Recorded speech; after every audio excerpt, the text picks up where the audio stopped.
Hey, welcome to an episode of Chad's Beer Reviews. Continuing with the BJCP Style Guidelines, we're jumping all the way to the end, almost all the way to the end. Category 34, specialty beer.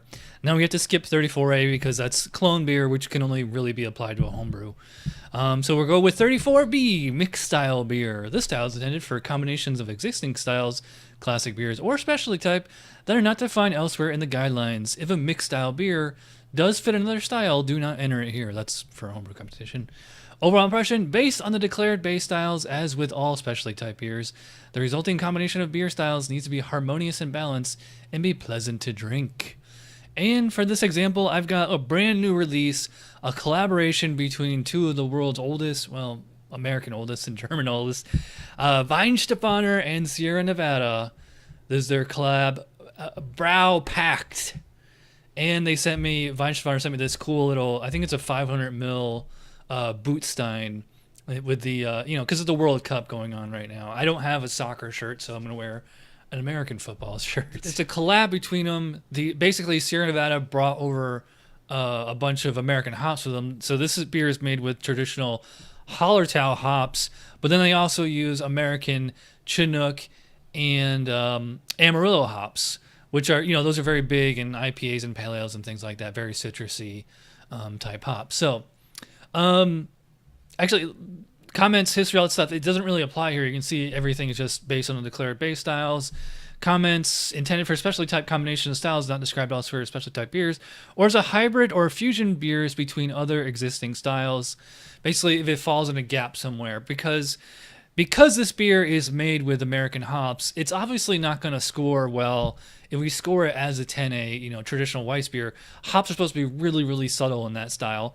But then, so I'm considering this a hybrid of a 10A, traditional German weissbier, and a 1D American wheat beer, which is obviously American wheat beer. The thing about American wheat beer is, like a Bell's Oberon, they're not supposed to have the banana and clove that you would get in a traditional German hef, and it can be much hoppier. So this is going to have the yeast character from a German hef, which is inappropriate for a 1D, and also the American hop character, which is way inappropriate for a 10A. So we're going to score it as a 34B, even though I know that's not what they're going for, but we got to get through the style guidelines. So let's dive in with the aroma. All right, so this is interesting. I'm definitely smelling the traditional German, banana and clove. But there's also a quite strong kind of a peach or grapefruit kind of thing going there. It's definitely something that you would expect like an American pale ale. Not to it's not quite as hoppy as an IPA. But yeah, to me it smells very citrusy. It's interesting because it's citrus, and the banana and clove are there too. The banana and clove are definitely much more. I don't think I would go as far as to say subtle here. They're more like moderate, whereas in a traditional German hef they're really strong. But and the hops here are the hops. So it's interesting. So you have fairly moderate hops, fairly moderate yeast esters and phenols. You have plenty of the bready wheat. Definitely smells it's weedy. A slight kind of a sweetness to it, maybe just a tiny little bit of caramel. But otherwise, I would call it in the bready, doughy kind of territory. So, yeah, I am not going to bring up the specs for 10A in one day. We're just going to go from memory here. So, how am I going to score this? I mean, I think it's a really interesting combo with the two. I'm going to say 10 out of 12. Might even come back to that. Appearance, well, it's a little bit darker than your average hef, I believe. Let's see, let's get a rating on. Yeah, I'd say it's straight on 7 and 9 SRM. Hefs aren't usually that dark. But got the cloudiness to it. Had a big, actually had a huge foam. Let's see if I can get some more on here.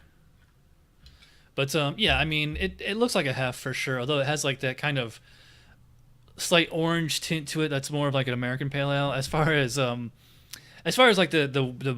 malt and the wheat in here, it's very traditional German, I think. So, lovely looking beer. I'm gonna go the full 3 out of 3 on appearance for that. All right, so cheers, or I should say Prost. Remember, when you drink from the boot, you gotta turn it to the side so you don't get the bubble.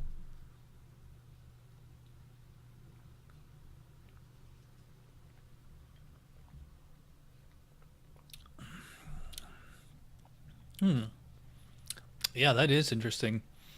So, same thing with the aroma. And this is, I think, is a great example of a mixed style beer. Now that I'm drinking it, and it's not my first time having this either.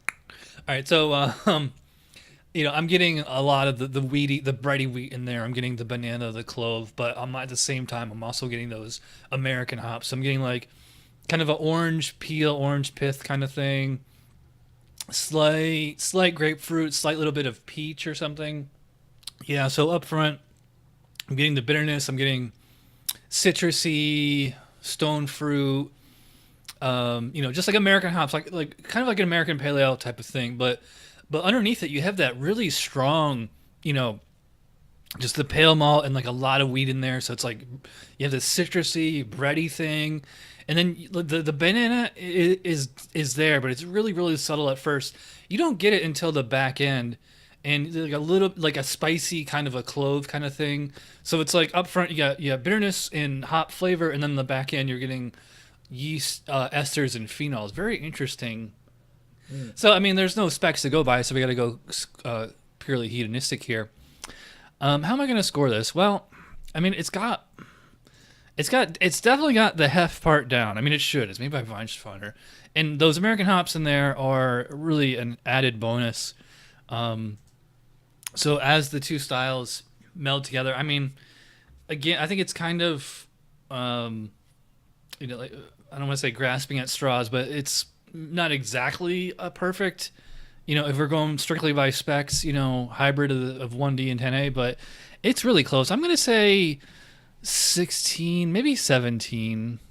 I'll say 16 for now. Mouthfeel, how would I describe that? It's certainly bigger body than your average hef. It's a little thicker, a little creamier, but it's still just as highly carbonated. So this, I would say, I don't know if I'd go so far as say medium full, but it's somewhere between medium and medium full. It's not straight full. So it's like this, very creamy, smooth texture, but at the same time, it's also, fairly highly carbonated, so it's quite effervescent. You don't tend to get beers like that. Maybe like actually Belgian strong dark ale is like that, where it's, big bodied and highly carbonated. Really smooth, really drinkable. Just a tiny, tiny little bit of alcohol warmth. Maybe because I'm drinking this actually fairly warm.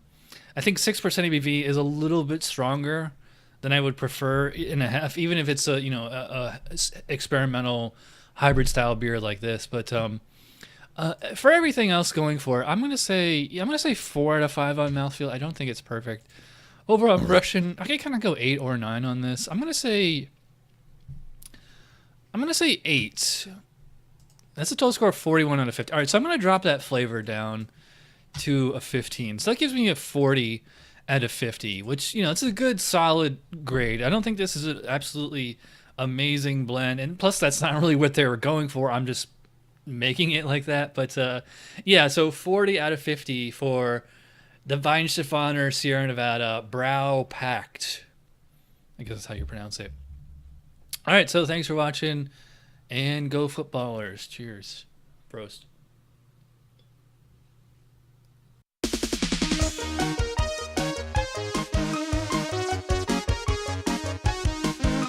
Somebody brewed it, Chad just reviewed it. Thanks for watching Chad's Beer Reviews. Trust me, the next episode will be a lot better.